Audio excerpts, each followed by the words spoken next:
एक होती है आजादी, जिसमें हम कहते तो आजाद है, लेकिन बाहर से डिक्टेशन मिलता है कि जी रूस से गंदम नहीं लेनी, रूस से तेल नहीं लेना, बाहर से डिक्टेशन मिलती है।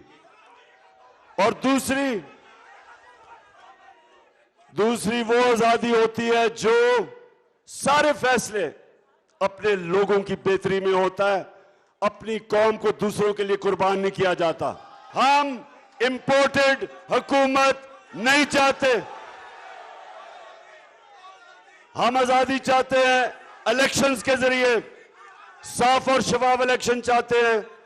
और जब तक हमें साफ और शफाफ इलेक्शन की डेट नहीं मिलेगी, इस्लामाबाद में ये अवाम का समुद्र नहीं जाने लगा जब तक डेट नहीं मिलेगी।